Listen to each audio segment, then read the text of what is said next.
later in the second period and into the third, it seemed like Minnesota was really pressuring you and taking you out of your element in your own zone a little bit. The way I felt about the game was the first probably 10 minutes, I thought we were pretty good.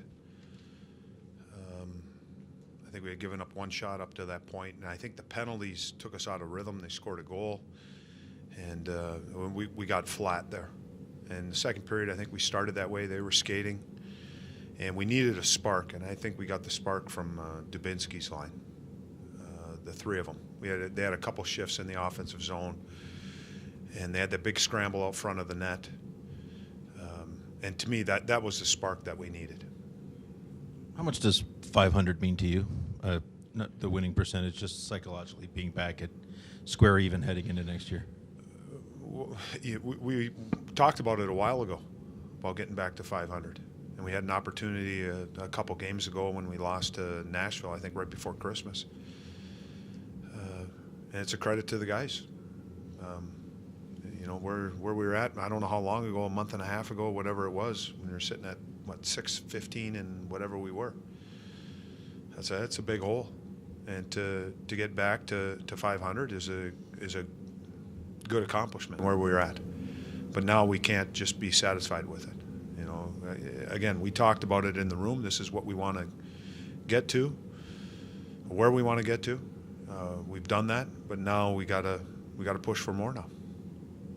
Todd, you're going to have Nick Foligno around here for the next several years. I think there's times where he's maybe pushed your buttons a little bit through his aggression, but it seems like maybe that's hasn't been the case so much this year. But just your thoughts on having him around long term for this club.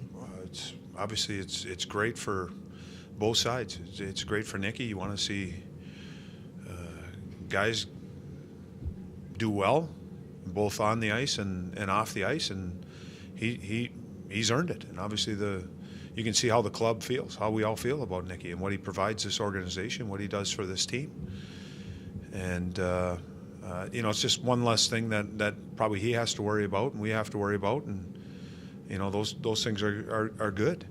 So Nicky he provides a lot of things for the team, not only what you guys see out on the ice. And he's one of the veteran guys I think a lot of guys look to as far as leadership.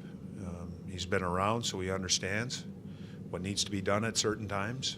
And he's one guy, and I've said it before, in the offensive zone on our team that can.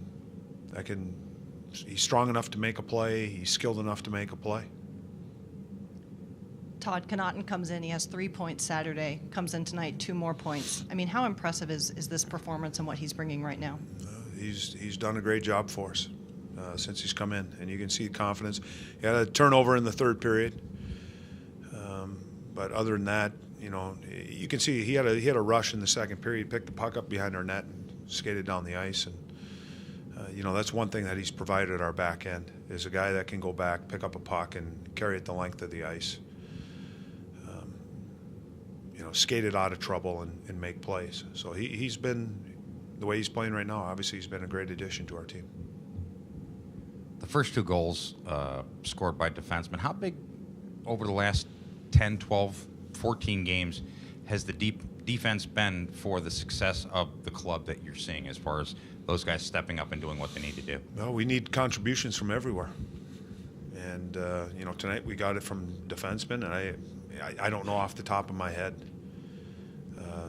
But Jack's had some games, and Wiz has had some games where we've gotten some offensive production from them.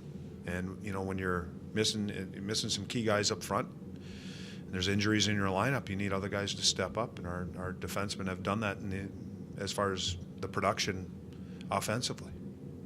Todd, you're like a lot of coaches where you like to segment the season and break up games into clusters. Can you tell us what you set forth maybe at the beginning of December as to what the goal was this month and how far you may have exceeded it? Well, we didn't have a goal this as far as the month of December. There were some things that we set up leading up to Christmas break. Was really our segment that we were looking at, and You know, instead of getting guys to focus on the big challenge ahead, it's as I said, in climbing the mountain, sometimes you got to break those into little segments, and they did that, and now we started our next segment. We're going to try to achieve what we want there. Todd, Connaughton's goal came from kind of an odd angle, and Savvy just stepped up and let the puck rip. Has the message or the mantra maybe to just shoot the puck, put the puck on net, is that hitting home now, do you think, with this success the last couple games? It's easier, but I would still like to see us. I think there are opportunities that we still passed up on. But, you know, simple plays, you know, put the puck to the net. And when you go back and look at Savard's goal, you know, Connaughton does a really good job getting off the wall hard. And he takes a few hard strides to get to the middle of the ice. And it looks like the goaltender never sees the pass, never sees it. I think he's anticipating the shot coming because there's traffic. But to me, the key was Connaughton getting off the wall and getting in the middle of the ice, because he became a threat. And then guys came out and it opened up Savard for the one-timer.